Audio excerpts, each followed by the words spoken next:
चरम तीर्थंकर भगवान महावीर का स्मरण करते हुए तेरा पंथ की यशस्वी आचार्य परंपरा को नमन।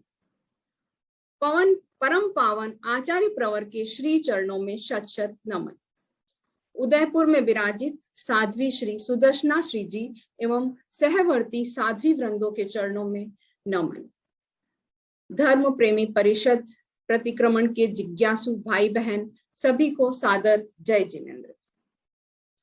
आज की इस कार्यशाला में मैं सबसे पहले साध्वी श्री जी के प्रति बहुत बहुत कृतज्ञता ज्ञापित करती हूँ कि उनकी प्रेरणा से महिला मंडल ने ये बहुत ही सुंदर अच्छा कार्य हाथ में लिया है और मैं स्वयं को भी सौभाग्यशाली मानती हूँ कि इस कार्यशाला के साथ साथ मुझे भी प्रतिक्रमण को बहुत ही गहराई से सीखने और समझने का मौका मिलेगा और मुझे भी नवीन प्रतिक्रमण को कंठस्थ करने का मौका मिलेगा। अब हम बिना किसी औपचारिकता के भूमिका के सीधे अपने टॉपिक पे आते हैं। आप और हम में से कई लोगों के मन में प्रश्न उठता है कि प्रतिक्रमण में संशोधन क्यों किया गया, परिवर्धन क्यों किया गया, जबकि हमें तो पुराना प्रतिक्रमण मुंह पे पड़ा हुआ है, कंठस्थ है। अब हम नया प्रतिक्रमण कैसे करेंगे?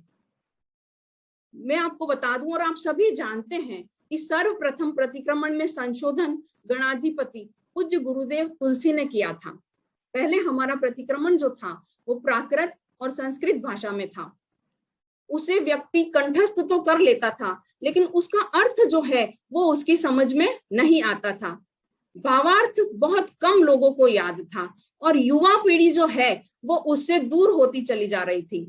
तो हमारे गणाधिपति पूज्य गुरुदेव तुलसी तो युगानुरूप परिवर्तन करने में विश्वास रखते थे, तो उन्होंने प्रतिक्रमण में अतिचार व अनुव्रतों को हिंदी में कर दिया।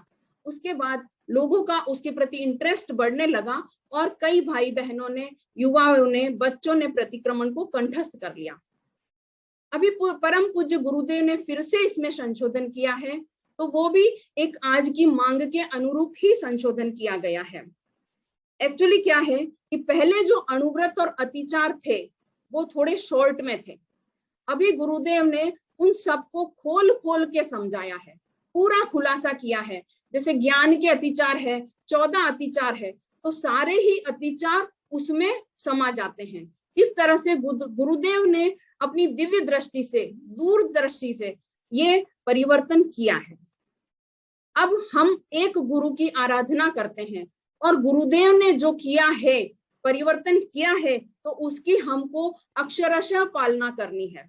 उसमें कोई इफ बट लगाने की आवश्यकता हमें महसूस नहीं होनी चाहिए और हमें निश्चित रूप से ये जो नवीन प्रतिक्रमण आया है इसको कंठस्थ करना चाहिए। तो आज सबसे पहले हम ये संकल्प करें कि हम इस नवीन प्रतिक्रमण को जो है वो कंठस्थ करने का पूरा प्रयास करेंगे। इसके उपरांत भी हमारे गुरुदेव इतने फ्लेक्सिबल हैं, इतने करुणाशील है, इतने विनम्र हैं कि प्रतिक्रमण की नवीन पुस्तक में उन्होंने साफ साफ शब्दों में लिखा है कि नए सिरे से याद करने वालों के लिए ये संस्करण काम में ले और पुराने जो याद कर रखा है वो भी चलेगा। बिल्कुल साफ शब्दों में कहा है। लेकिन आगे आने वाले 5 सालों में क्या होगा कि सभी नवीन प्रतिक्रमण ही करेंगे और हम पीछे रह जाएंगे। तो हमें ये संकल्प करना है कि हमें ये नवीन प्रतिक्रमण जो है वो जरूर याद करना है। अब दूसरा प्रश्न उठता है कि अब गुरुदेव ने इसको थोड़ा लंबा क्यों कर दिया है। जैसे पहले वंदना सूत्र जो है वो पहले एक बार बोला जाता था, अब 2-2 बार बोला जाता है। कुछ अणुव्रत और अतिचार के पद्य भी बढ़ा दिए गए हैं और प्रत्येक अतिचार के बाद जो है तस्मिच्छामि दुक्कडम बोलने का प्रावधान किया गया है। इसके पीछे भी एक कारण है जो मुझे समझ में आता है। एक्चुअली क्या होता है कि प्रतिक्रमण का कालमान जो है वो 48 मिनट का है। 48 मिनट में प्रतिक्रमण संपन्न होना चाहिए, ना 1 मिनट ऊपर और ना ही 1 मिनट नीचे। हम कई बार क्या होता है किसी भाई बहन से बात करते हैं तो वो कहते हैं कि हमारा प्रतिक्रमण तो 30 मिनट में ही हो जाता है, 35 मिनट में ही हो जाता है। और कई भाई बहन कहते हैं कि हम तो पूरा गा गा करके उसको स्थिरता से, शांति से करते हैं। लेकिन ये दोनों ही चीज गलत है। हमें प्रतिक्रमण को इस स्पीड से बोलना है कि वो 48 मिनट के अंदर खत्म हो जाए। इसलिए गुरुदेव ने इसको उतना कर दिया है, पहले थोड़ा छोटा था तो वो 48 से कुछ भाई बहनों के पहले खत्म हो जाता था, तो अब जो प्रतिक्रमण नया तैयार हुआ है वो बिल्कुल 48 मिनट के अंदर हो जाता है। अब इसमें एक बात और ध्यान देने की है कि जब हम सामूहिक प्रतिक्रमण करते हैं, कोई एक व्यक्ति, कोई एक भाई या बहन वो प्रतिक्रमण करवाते हैं, उसमें अतिचार और ध्यान को बोल के कराया जाता है। तो बाकी सब करने वालों के तो ध्यान और अतिचार वो हो जाते हैं, लेकिन जो करवाता है प्रतिक्रमण, जो करवाता है उसको वापस प्रतिक्रमण संपन्न होने के बाद वो ध्यान और अतिचार बोलना है, उसका कायोत्सर्ग करना है। इस चीज का हम विशेष ध्यान रखें। आज हम थोड़ी छोटी छोटी बातें खोल कर करेंगे जिनका हमें पता नहीं है, और हो सकता है आप में से बहुत सारे भाई बहनों को वो पता भी है। अब हम आज जानेंगे कि वास्तव में प्रतिक्रमण है क्या। हम आज किसी से भी पूछते हैं, प्रतिक्रमण का अर्थ सबको पता है, कोई ऐसा नहीं है जिसको पता नहीं है। जैसे ही हम पूछेंगे प्रतिक्रमण क्या है, प्रतिक्रमण का अर्थ है वापिस लौटना, क्योंकि सभी भाई बहन कभी कोई क्वेश्चन पेपर करते हैं, कभी क्या करते हैं, तो सभी को इसका सामान्य अर्थ पता है। लेकिन प्रतिक्रमण का अर्थ है कि जब जब हमारी आत्मा शुभ भावों से अशुभ भावों में चली जाती है तो उसे वापस शुभ भावों में लौटाना प्रतिक्रमण है। शुभ भाव मतलब मन वचन काया की सद प्रवृत्ति, और अशुभ भाव मतलब मन वचन काया की असत प्रवृत्ति। तो जब जब हम अशुभ भावों में चले जाते हैं, कई बार चले जाते हैं हम दिन भर में, ऐसा नहीं है कि आप नहीं जाते या मैं नहीं जाती, हम कोई भी जा सकते हैं। कई बार अशुभ भाव आ जाते हैं, मन की प्रवृत्ति अशुभ हो जाती है, वचन की हो जाती है, काया की हो जाती है। लेकिन होना गलत नहीं है, गलत तो है, लेकिन होने के साथ वापस लौट आना बहुत जरूरी है। दूसरा है विभाव से स्वभाव में लौटना। विभाव क्या है? हमारे जो ये क्रोध, मान, माया, लोभ, राग, द्वेष, अहंकार जो भी है, ये हमारे विभाव हैं। और स्वभाव में लौटना मतलब मैत्री, करुणा, सरलता, विनम्रता, ये सब जो है हमारे स्वभाव है। तो हम दिन भर में कई बार विभाव में चले जाते हैं। विभाव में जाने से क्या होता है कि हमारा शारीरिक स्वास्थ्य, मानसिक स्वास्थ्य, भावनात्मक स्वास्थ्य जो है खराब हो जाता है।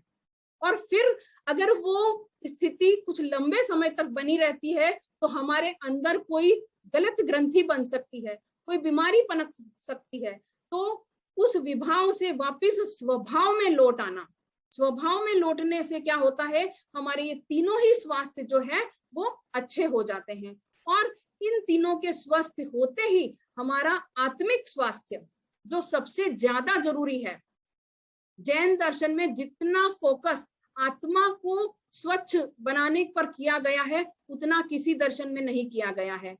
तो विभाव से स्वभाव में लौटने से क्या होता है कि हमारा जो है आत्मिक स्वास्थ्य अच्छा हो जाता है।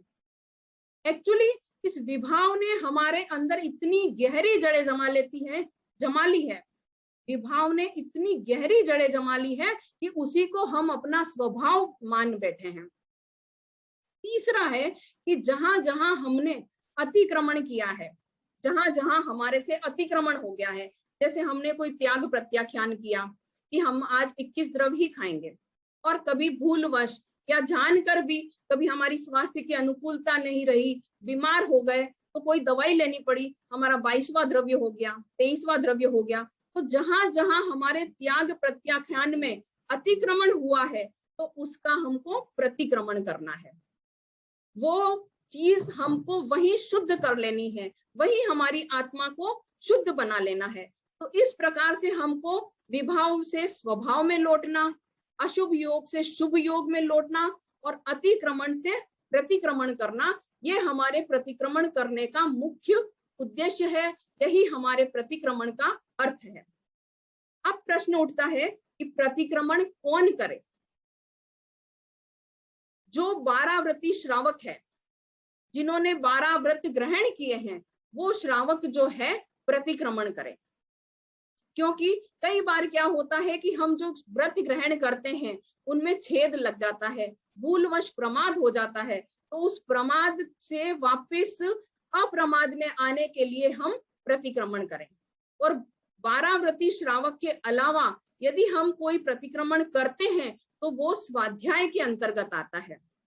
स्वयं का अध्ययन कि मैंने कहाँ गलती की है और उस गलती को मैं कैसे वापस सुधार सकती हूँ। तो 12 व्रती श्रावक के लिए तो वो प्रतिक्रमण में आता है और बाकी सभी के लिए वो स्वाध्याय में आता है। तो हम सभी को एक आज ये लक्ष्य भी बनाना है कि हमें 12 व्रत तो ग्रहण करने ही है। वैसे मैं मानती हूँ कि आप सबने 12 व्रत ले ही रखे होंगे, लेकिन फिर भी अगर किसी ने नहीं ले रखे हैं तो अभी साध्वी श्री जी से समझ के हमको 12 व्रत जरूर ग्रहण करने हैं, नहीं तो ये प्रतिक्रमण जो है वो हमारा स्वाध्याय में आ जाता है।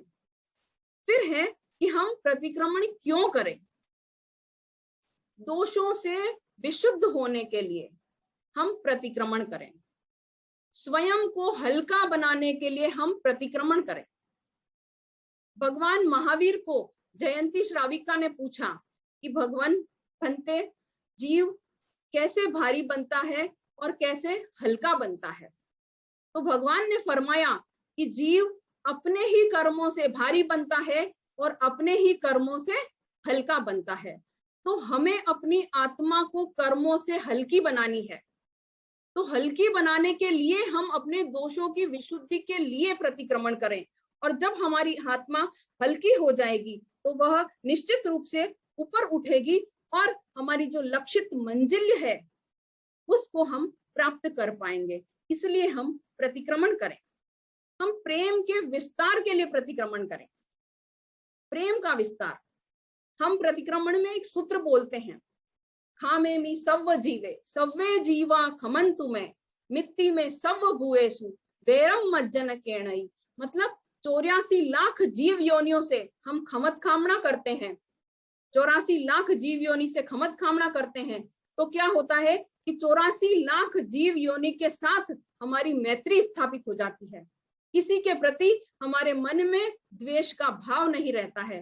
तो इस प्रेम के विस्तार के लिए हम प्रतिक्रमण करें। अब नेक्स्ट हमारा आता है कि हम प्रतिक्रमण करते समय किन किन बातों का ध्यान रखें। सबसे पहले हम काल मर्यादा का ध्यान रखें। आजकल इस बात पर बहुत फोकस किया जा रहा है कि हम प्रतिक्रमण को उसके निश्चित समय में पूरा करें। आप सभी को पता है प्रतिक्रमण 5 प्रकार के होते हैं, देवसिक, रायम, पाक्षिक, चातुर्मासिक और सांवत्सरिक। जो हम देवसिक प्रतिक्रमण करते हैं शाम के समय, वो प्रतिक्रमण सूर्यास्त से 48 मिनट के अंदर अंदर हमें पूरा कर लेना है। अंदर अंदर मतलब 48 मिनट में करना है। अगर किसी की स्पीड धीरे है तो वो 24 अथर्व का पाठ जो है, पहली जो पाठियां है, प्रथम सामायिक आवश्यक से पहले का पाठ सूर्यास्त से पहले बोल सकता है, लेकिन प्रथम आवश्यक से लेकर छठे आवश्यक तक का सारा पाठ हमको 48 मिनट में कंप्लीट करना है। अब प्रश्न उठता है कि जब पाक्षिक में 12 लोगों का ध्यान आता है, चातुर्मासिक में 20 लोगों का ध्यान आता है और संवत्सरिक में 40 लोगों का ध्यान आता है, तो हम क्या करें। तो उसमें यह विधान दिया गया है कि जब बीच में ध्यान आता है, 12 का ध्यान आता है या 20 का आता है या 40 का आता है, उस समय हम 4 लोगों का ध्यान कर लें। और जब प्रतिक्रमण संपन्न हो जाता है, परमेष्ठी वंदना हो जाती है, उसके बाद हम फिर से वो ध्यान करें, तो प्रतिक्रमण हमारा जो है वो समय से पूरा हो जाएगा।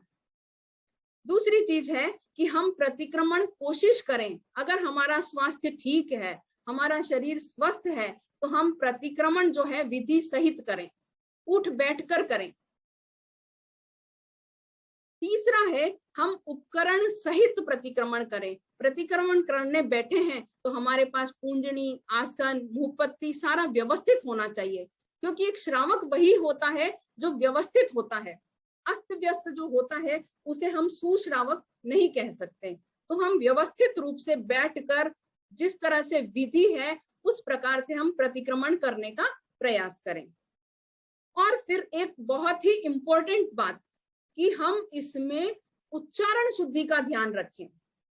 आपको हमको सबको पता है कि एक बिंदी की गलती से भी हम उच्चारण गलत होता है तो अर्थ का अनर्थ हो जाता है। तो उच्चारण शुद्धि का पूरा ध्यान रखें। जहां छोटी ई की मात्रा है कैसे उच्चारण करना है, बड़ी ई की मात्रा, छोटा ऊ, बड़ा ऊ, जहां बड़ी मात्रा है उच्चारण को थोड़ा लंबा लेना है, और जहां छोटी मात्रा है वहां उच्चारण को थोड़ा छोटा करना है। तो अगर हमारा प्रतिक्रमण थोड़ा अशुद्ध लगता है, उसमें कोई अशुद्धियां आ रही है, तो हम क्या करें कि किताब लेकर बैठें। ये नहीं सोचे कि मुझे तो याद है, मैं मुंह से बोल लूंगी।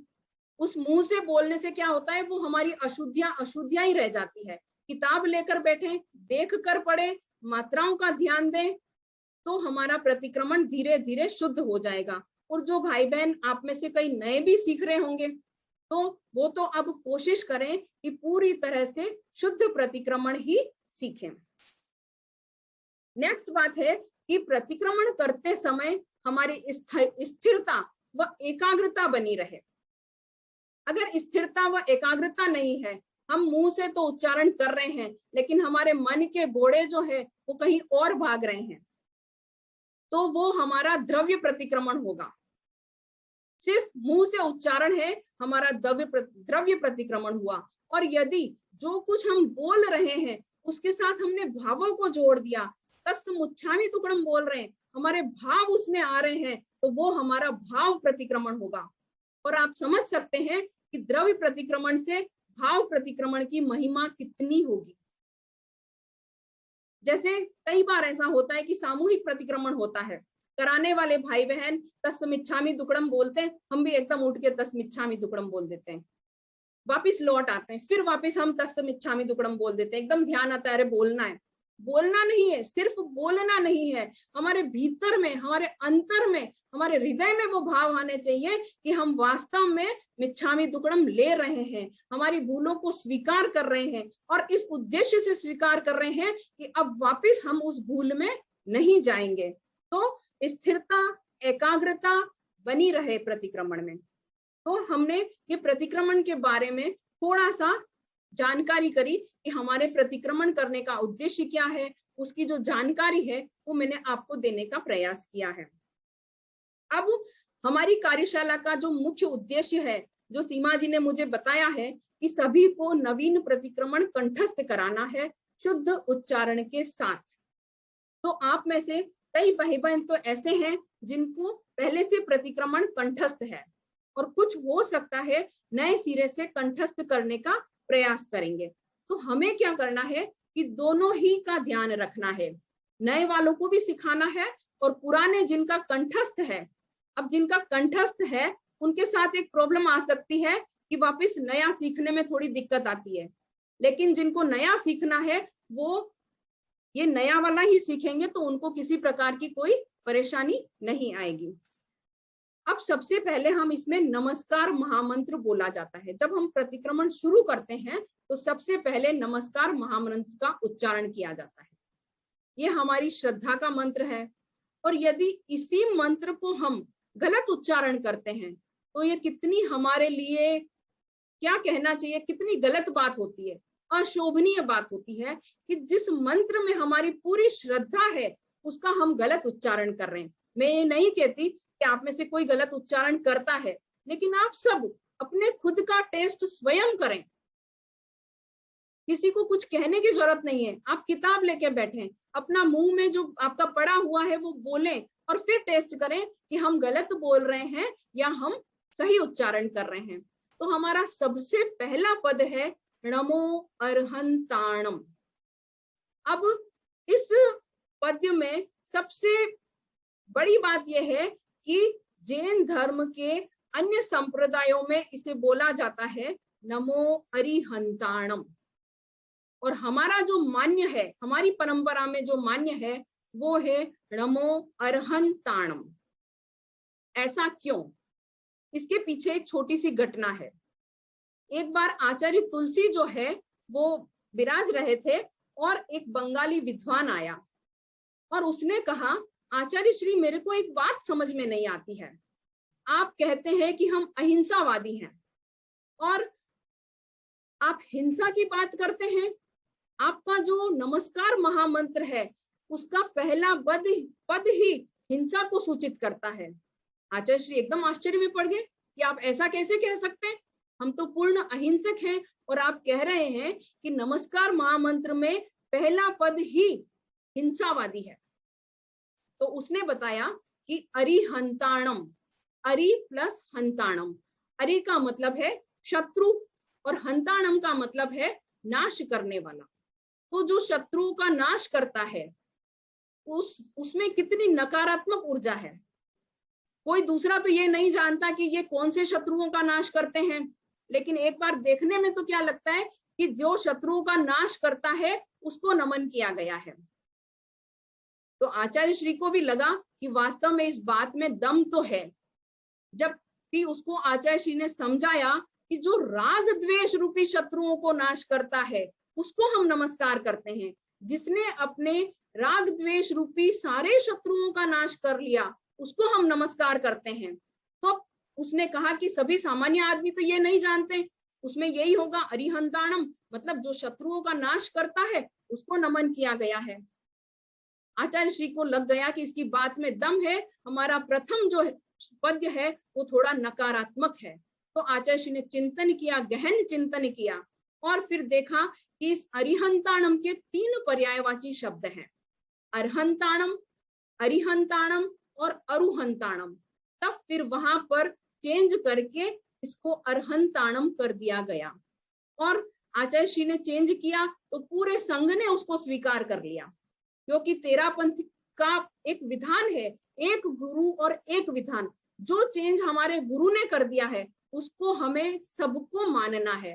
तो इसके पीछे का जो है ये घटना मैंने आपको थोड़ी शॉर्ट में बता दी कि हम जो उच्चारण करते हैं वो है णमो अर्हंताणम। दूसरा है णमो सिद्धाणम। सी पे छोटी ई की मात्रा है, ध आधा है और दा, तो सी को हमको छोटा लेना है, णमो सिद्धाणम। तीसरा पद्य णमो आयरियाणम।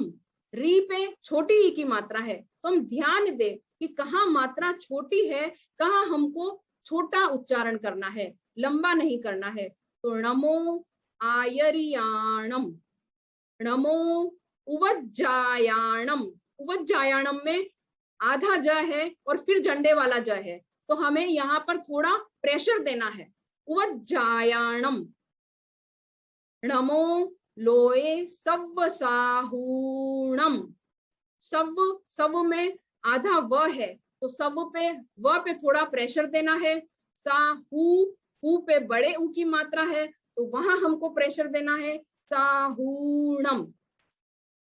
एसो पंच णमोक्कारो। णमोक्कारो भी बोला जाता है और कहीं कहीं णमुक्कारो भी लिखा होता है, इसमें दोनों को ही सही माना गया है, णमुक्कारो और णमुक्कारो।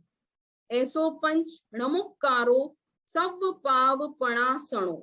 सब में भी आधा व है, सव पाव पणा सणो। मंगलाणं च सव्वे सिंह पढ़मम हवई मंगलम।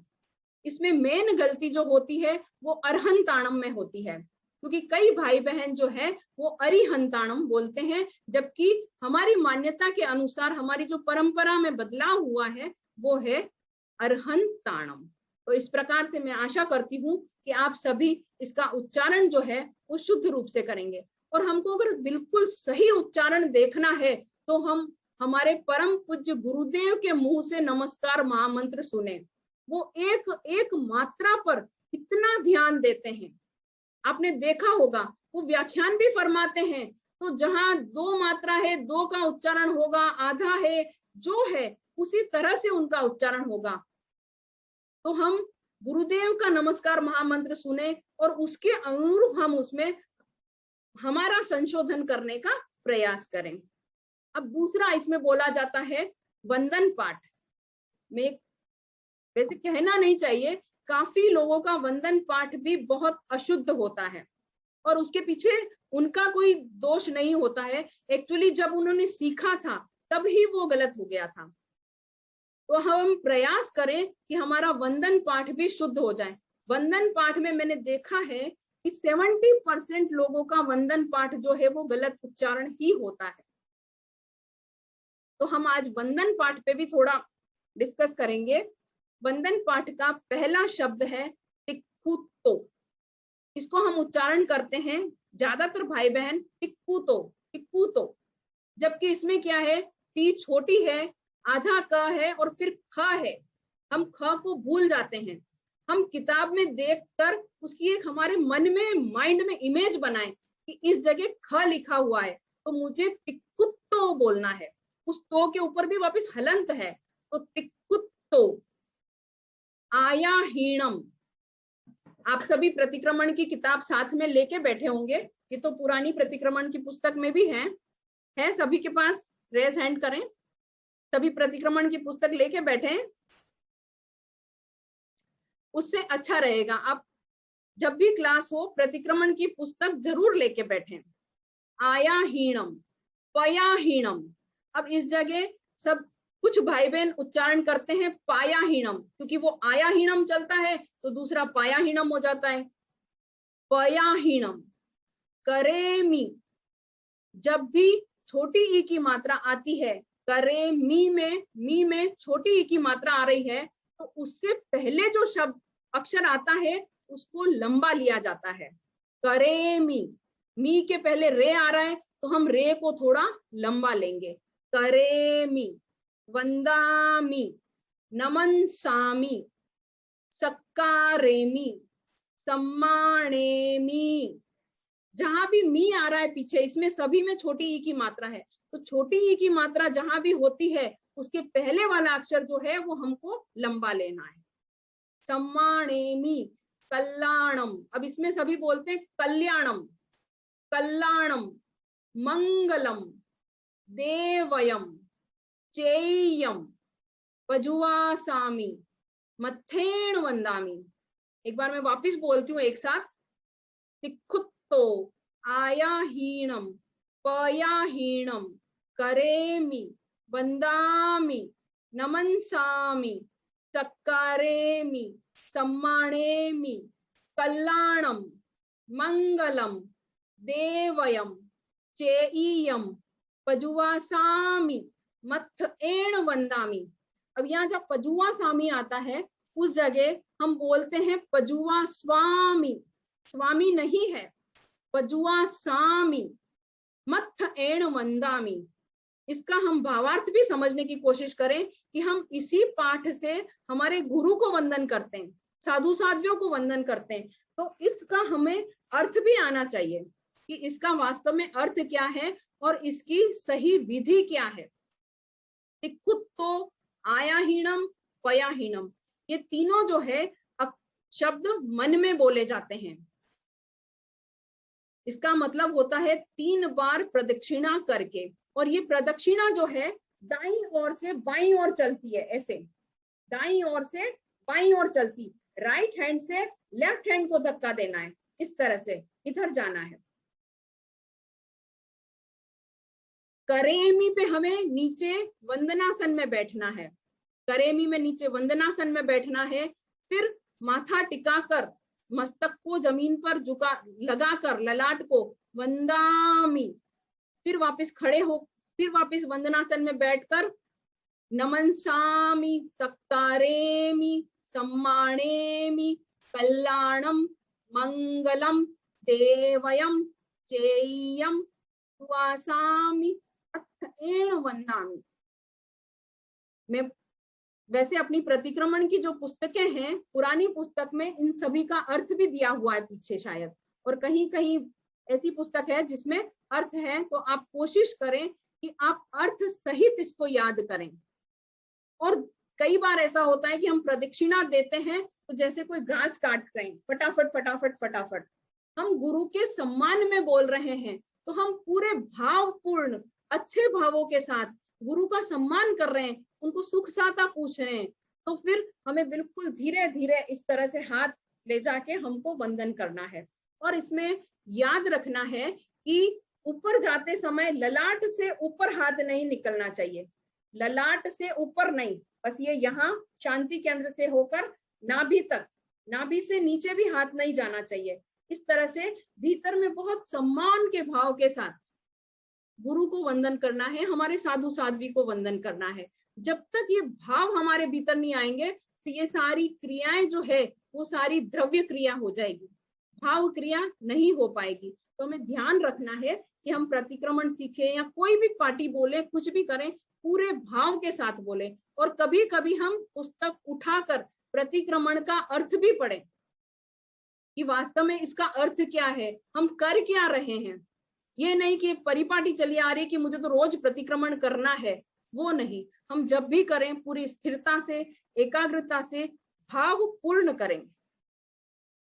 ये हो गया नया प्रतिक्रमण सीखने वालों के लिए। आज हमने ये नमस्कार महामंत्र और वंदन पाठ का रिवीजन कराया है। रिवीजन नहीं, उनके लिए तो नया ही है, सारा सिखाया है। अब जो पुराने हैं उनको अतिचार सीखने हैं। तो हम सबसे पहले आज लेंगे ज्ञान के अतिचार। आप अपनी पास अगर नवीन पुस्तक है तो ज्ञान के अतिचार निकाल लें, पेज नंबर 16। इन अतिचारों के गाने का लय और राग तो पहले जो था वही है, उसमें कोई चेंज नहीं हुआ है, उसी लय से हमको गाना है। हम साथ साथ गाएंगे, आप भी म्यूट हैं तो भी आप साथ साथ गाएं। अमल अंतःकरण से अतिचार की आलोचना कर रहा हूँ सरलता से हृदय ग्रंथि विमोचना। इन दो लाइनों में बताया गया है कि हम वास्तव में कर क्या रहे हैं। अमल मतलब मल रहित मन से, मल रहित राग द्वेष रूपी मल रहित अंतःकरण से मैं अपने लगे हुए दोषों की आलोचना कर रहा हूं और बिल्कुल सरलता से जो मेरी हृदय में ग्रंथियां बन गई है राग द्वेष की, और भी न जाने कितनी कितनी ग्रंथियां बन गई है, उनको दूर करने के लिए मैं अतिचार बोल रही हूं। सूत्र पढ़ते समय आगे और पीछे कर दिया, अन्य आगम पाठ का उसमें अगर मिश्रण किया। इसमें ज्ञान की आशातना होने के क्या क्या रास्ते हैं। 14 अतिचार, मतलब हम जब भी स्वाध्याय करते हैं, कुछ भी करते हैं, तो उसमें क्या क्या आशातना होने के कारण रहते हैं। तो कभी हमने सूत्र पढ़ा हो, दिन भर में सूत्र पढ़ा है, उसमें कुछ आगे पीछे बोल दिया है। कई बार हमारे साथ हो जाता है कि हम बोलना क्या चाहते हैं और उसमें घुस क्या जाता है। जैसे अभी हम ये अतिचार भी बोलते हैं ना, नए अतिचार हम याद कर लिए तो भी पुराने अतिचार जो है हमारे मुंह पे पड़े हुए हैं, तो बीच बीच में वापिस वो आ जाते हैं। जैसे ही हम 2 लाइन इसकी बोलते हैं, तीसरी लाइन उसकी आ जाती है। तो ये क्या हुआ, इन दोष हुआ, ज्ञान का दोष हुआ। तो सूत्र पढ़ते समय अगर आगे पीछे हो गया हो, किसी और पाठ का, अन्य आगम पाठ का उसमें मिश्रण हो गया हो, गुरुदेव ने अब इनको इतना अच्छा खोल खोल के समझाया है कि 14 ही अतिचार इसमें आ जाते हैं।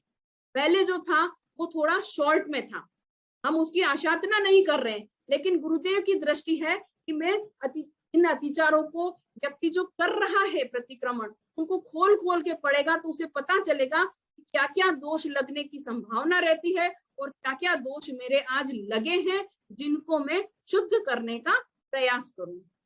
तो कम अधिक अक्षर कहे पदहीन पाठ पढ़े कहीं, मध्य विराम लिया नहीं अरुघोष भी समुचित नहीं। योग विरहित पाठ में संबंध यदि जोड़ा नहीं, अर्थ समझे बिना ही पद बीच में तोड़ा कहीं। ज्ञान अच्छे ढंग से ना कभी ग्राहक को दिया, संग्रहण संबोध का विपरीत मति से जो किया। अकाले स्वाध्याय कर की ज्ञान की आशात ना, काल में आलस किया पर हुआ पश्चाताप ना। कर लिया स्वाध्याय का चित्त अस्वाध्याय के, अरु कभी स्वाध्याय कर पाया नहीं स्वाध्याय के। अब इसमें 4 लाइन का तो हमने अर्थ कर लिया।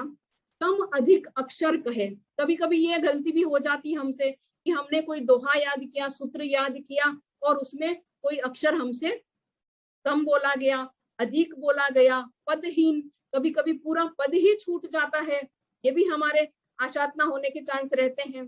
फिर जहां पर हमको रुकना है, जहां पर कोमा है, वहां पर हमने विश्राम नहीं लिया, विराम नहीं लिया, और कभी हमने उसका उच्चारण भी उस तरह से नहीं किया, बड़ी मात्रा छोटी मात्रा का ध्यान नहीं देकर फिर उच्चारण किया। इस तरह के जो दोष हमारे लगते हैं, योग विरहित पाठ में संबंध यदि जोड़ा नहीं, जहां दो शब्दों को साध में बोलना है उसको हमने कहीं तोड़ के बोला हो, और जहां तोड़ के बोलना है उसको हमने जोड़ के बोल दिया हो, ये भी एक संभावना रहती है। फिर हमको किसी ने कहा कि मुझे ये चीज बता दो, इसका मुझे मतलब नहीं पता है, हमने उसको, हमें नहीं आता था तो भी गुमराह करके कुछ भी बता दिया। जो हमसे ज्ञान ग्रहण करना चाहता है उसको हमने अच्छे ढंग से, सही विधि से ज्ञान नहीं दिया, और जो ज्ञान हमें सीखना है, हमने किसी से ज्ञान लिया, उसको हमने विपरीत मति से ग्रहण कर लिया। ये भी ज्ञान का एक दोष है कि जो हम समझना, जिस तरह से हमको समझना था उसे हमने उस रूप में नहीं लिया, गलत रूप में लेकर गलत प्ररूपणा कर दी। अब है अकाले स्वाध्याय कर की ज्ञान की आशातना।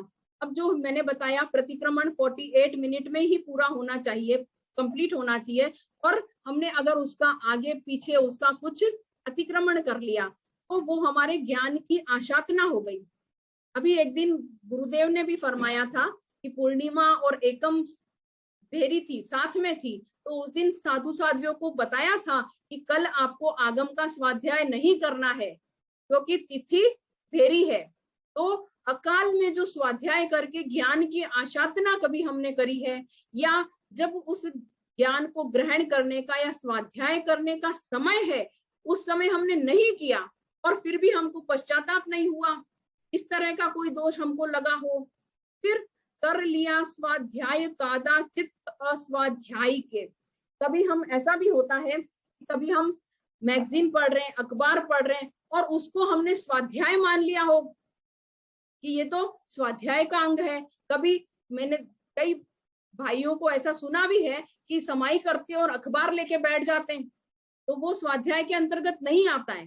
तो इस तरह की कोई गलती हमसे हो गई हो, या हम वास्तव में स्वाध्याय कर रहे हैं, हम कोई पुस्तक पढ़ रहे हैं, धार्मिक पुस्तक पढ़ रहे हैं, और किसी ने पूछा कि आप क्या कर रहे हो, तो हम बोल देते हैं कि टाइम पास कर रहा हूं, तो वो क्या हुआ, स्वाध्याय की आशातना हो गई कि हम स्वाध्याय करते हुए भी हमने क्या बोला कि मैं तो सिर्फ टाइम पास कर रहा हूं।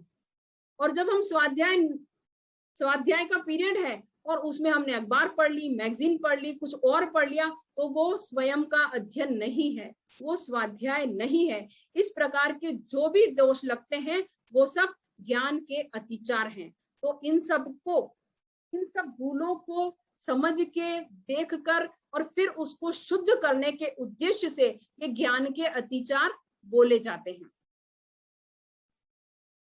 अब आज की क्लास में हम इतना ही करेंगे, हम क्लास को यही संपन्न करेंगे कि जितना भी हमने आज किया है उसको हम शुद्ध रूप से कंठस्थ करने का प्रयास करें। और फिर 2-3 जो सूचना है, और सबसे पहले तो मैं ये कि मैं महिला मंडल के प्रति बहुत कृतज्ञ हूँ कि उन्होंने मुझे ये मौका दिया, आज ये अवसर दिया, और आज की व्याख्या में बताने में मेरे से कोई भी स्खलना हो गई, कोई गलत प्ररूपणा हो गई, कोई विरुद्ध बात कह दी हो, तो मैं आप सभी से खमत खामना करती हूँ, अपनी आत्मा की गहराई से मैं आप सभी से खमत खामना करती हूँ। अब 2 मिनट के लिए हम सूचना संबंधी बात कर लें कि ये जो कार्यशाला है ये हफ्ते में 2 दिन करने का विचार है। अभी हमने डेट डिसाइड किया है कि बुधवार और शनिवार को हम ये कार्यशाला रखेंगे। इस तरह से अगस्त में हमारी 10 कार्यशाला हो जाएगी और 10 कार्यशाला में इस प्रतिक्रमण को कंप्लीट करने का भाव है। अगर एक आध अधिक भी करनी पड़ी तो हम करेंगे। बस आप सबसे निवेदन यही है कि आप पूरे उत्साह के साथ जुड़े, पूरे उत्साह के साथ कंठस्थ करें, और आपके इस कार्यशाला के लिए जो भी सुझाव है वो मुझे बताएं। रेज हैंड करके भी बता सकते हैं, आप व्हाट्सएप पर मुझे लिख सकते हैं, फोन करके बता सकते हैं। अब इस कंठस्थ करने का मैंने एक पुरस्कार रखा है। कि जो भी भाई बहन कंठस्थ कर लेंगे उनके लिए एक पुरस्कार है कि अगर कोविड की परिस्थितियां सही हो गई तो उदयपुर में 3-4 जगह पर सामूहिक प्रतिक्रमण कराए जाएंगे और उनमें उन भाई बहनों को मौका दिया जाएगा जिन्होंने कंठस्थ कर लिया है। ये उनके लिए भी एक बहुत बड़ी बात होगी और हमारे लिए भी बहुत बड़ी बात होगी कि इस कार्यशाला का कोई फायदा हमको मिला है। तो जहां भी जैसे बिजोलिया हाउस है, महाप्रज्ञ विहार है, आनंद नगर है, सेक्टर 4 की तरफ भी हम कर सकते हैं। तो इस तरह से 3-4 जगह जो है सामूहिक प्रतिक्रमण करवाए जाएंगे और इस कार्यशाला में जो भी नवीन प्रतिक्रमण कंठस्थ करेंगे उनको ये मौका दिया जाएगा कि एक एक दिन जो है वो इस प्रतिक्रमण को करवाएं। इससे क्या होगा, उनका कॉन्फिडेंस भी बढ़ेगा और सभी को अवसर मिलेगा। यही आपका जो है पुरस्कार होगा। तो आज आप एक प्रण ले लें, लक्ष्य बनाएं कि मुझे प्रतिक्रमण करवाना है। रेज हैंड करें, किस किस को प्रतिक्रमण करवाना है।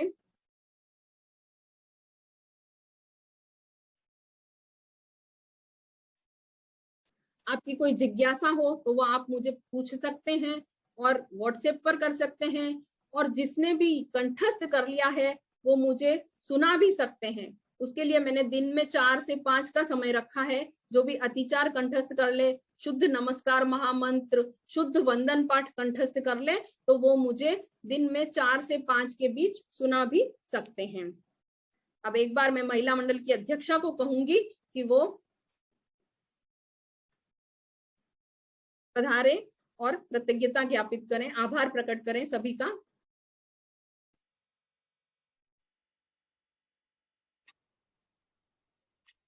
आराध्य देव के चरणों में कोटिशा नमन।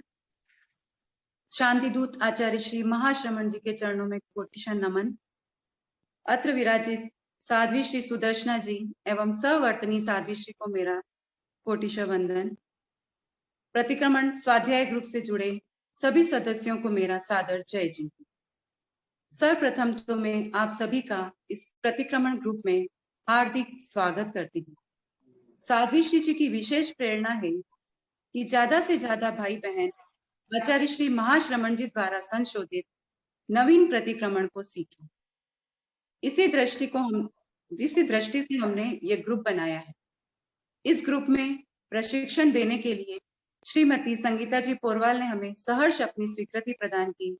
उनके लिए बहुत बहुत साधुवाद एवं बहुत मंगल कामनाएं। संगीता जी आपकी जिज्ञासाओं का समाधान करेंगी, वो पूर्ण प्रयास करेंगे आपकी जिज्ञासाओं का समाधान करने।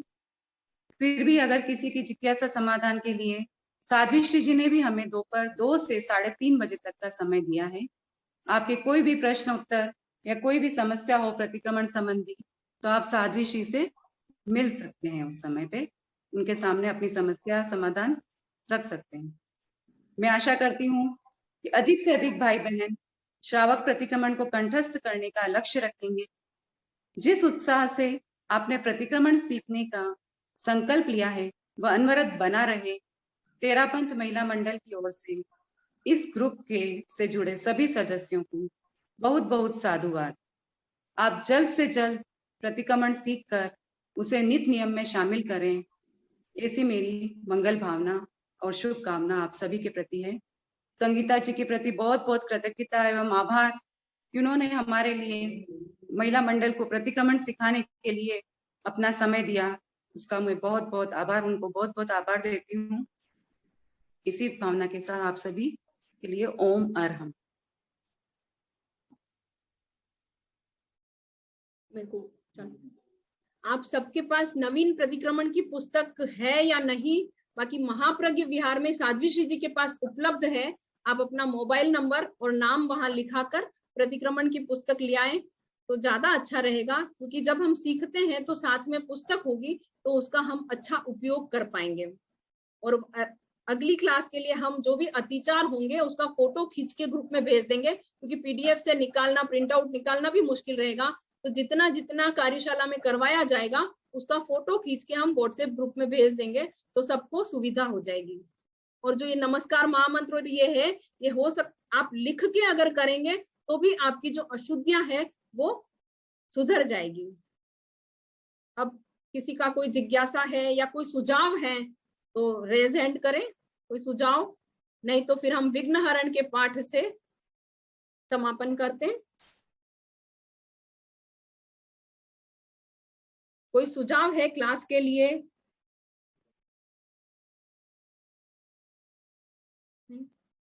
तो विघ्नहरण का पाठ, दोनों हाथ जुड़े हुए। विघ्नहरण मंगल करण स्वाम भिक्षुरो नाम, गुण ओलख समरण किया करे अचिंत्या काम, करे अचिंत्या काम, करे अचिंत्या काम। ओम अरहम। सबको जय जिनेंद्र।